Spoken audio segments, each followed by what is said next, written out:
Bismillahirrahmanirrahim. Pemimpin yang sejati itu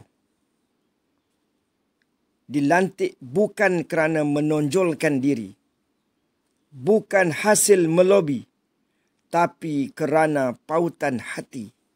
Sebab ia ada karisma dan bagusnya personaliti. Dalam pengalaman kita, pemimpin yang juga guru tarikat lebih ditaati daripada pemimpin yang bukan guru bertarikat. Buktinya, pemimpin tarikat diterima orang hingga ia mati. Tapi pemimpin selain itu, masa hidupnya lagi sudah tidak diterima orang dalam setengah keadaan.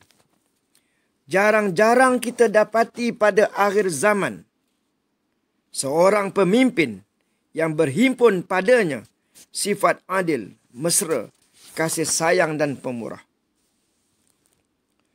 Tidak akan berlaku adil, tidak akan boleh berlaku adil dalam arti kata yang sebenarnya apabila seorang pejuang Islam berjuang tanpa rasa takut akan Allah Subhanahu wa taala dan tidak bimbang dengan dosa.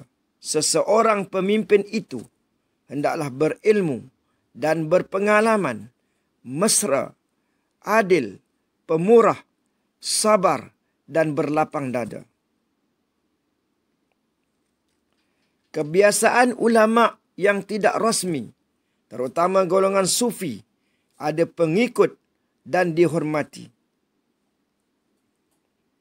Maka pilihlah pemimpin yang takut dengan Allah Subhanahu wa taala, yang minta dibantu untuk menegakkan kebenaran dan minta ditegur kalau ia bersalah.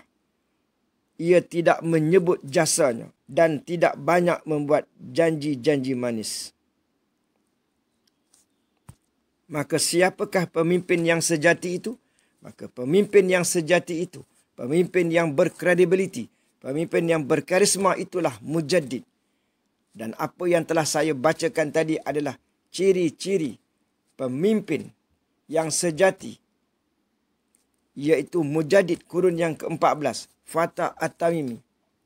Akhlaknya, subhanallah. Akhlaknya, ibadahnya, subhanallah. Ibadahnya banyak. Orangnya tawaduk. Dialah mujaddid kurun yang ke-14. Dialah Wazir Al-Mahdi, iaitu Fatah At-Tamimi, atau dikenali juga sebagai Syu'aib bin Saleh, Amir min Umara, dan dialah sahibuz zaman. Sekian. Assalamualaikum warahmatullahi wabarakatuh. Bismillahirrahmanirrahim. Menjadi pemimpin, kalau orang faham, ia tidak jadi rebutan. Pemimpin adalah tanggungjawab yang akan dipersoalkan. Ia ibarat kayu, sanggup terbakar dan terkorban. Pemimpin adalah satu jawatan yang menyeksakan sebenarnya. Mencabar dan tercabar kerana agama, bangsa dan negara di dalam kehidupan. Kalau bukan terpaksa, yang faham tidak hendak jawatan. Menjadi pengikut lebih senang dan padan. Tapi kalau tidak faham, jawatan kepimpinan akan jadi rebutan kerana di situlah ada kekayaan. Di situ ada kemegahan dan kemewahan secara senang. Kerana itu, pemimpin jadi rebutan di akhir zaman. Diusahakan sekalipun secara rasuah dan penipuan. Sekalipun jadi huru-hara di dalam kehidupan. Walaupun jadi bala bencana di dalam negara. Jawatan kepimpinan sudah jadi komersial. Kerana itulah ia jadi rebutan di akhir zaman.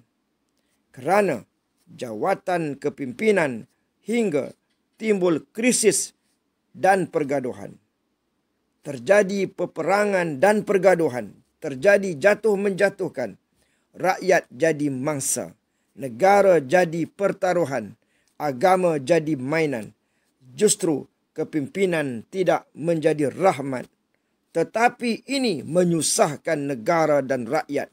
Begitulah terjadi turun naiknya kepimpinan di akhir zaman. Jadi tuan-tuan, penonton yang dirahmati Allah sekalian, marilah kita bersama-sama mendoakan agar disegerakan datangnya pemimpin yang sejati, pemimpin yang benar-benar dicintai oleh Tuhan. Marilah kita muhasabah diri, marilah kita baiki diri, marilah kita sama-sama mengusahakan taubat. Marilah kita, kalau kita dilantik sebagai pemimpin, kita membantu rakyat, menolong rakyat, memberi perhatian kepada rakyat atas niat kita kerana Allah Subhanahu Wa Taala. Inilah masanya kepimpinan mempunyai peluang untuk menebus kesalahan yang lampau. Kepimpinan yang ada dalam negara kita mempunyai peluang untuk masuk ke syurga. Subhanallah. Dengan berbagai kebaikan yang boleh dicetusnya. Kepimpinan ini boleh memberikan dan mendatangkan banyak pahala. Tetapi sekiranya kita tidak amanah, kita tidak jujur, ia akan mendatangkan bala bencana dan azab di akhirat kelak nanti. Jadi, marilah kita sama-sama muhasabah sebagaimana yang disebutkan tadi.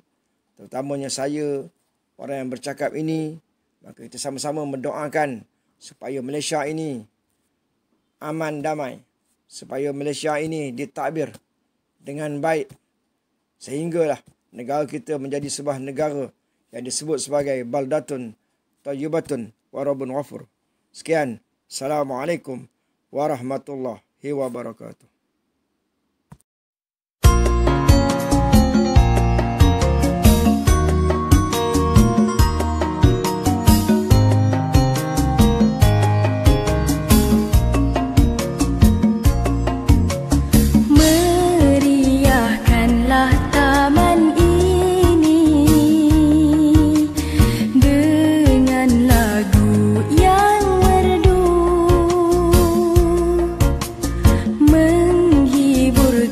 hati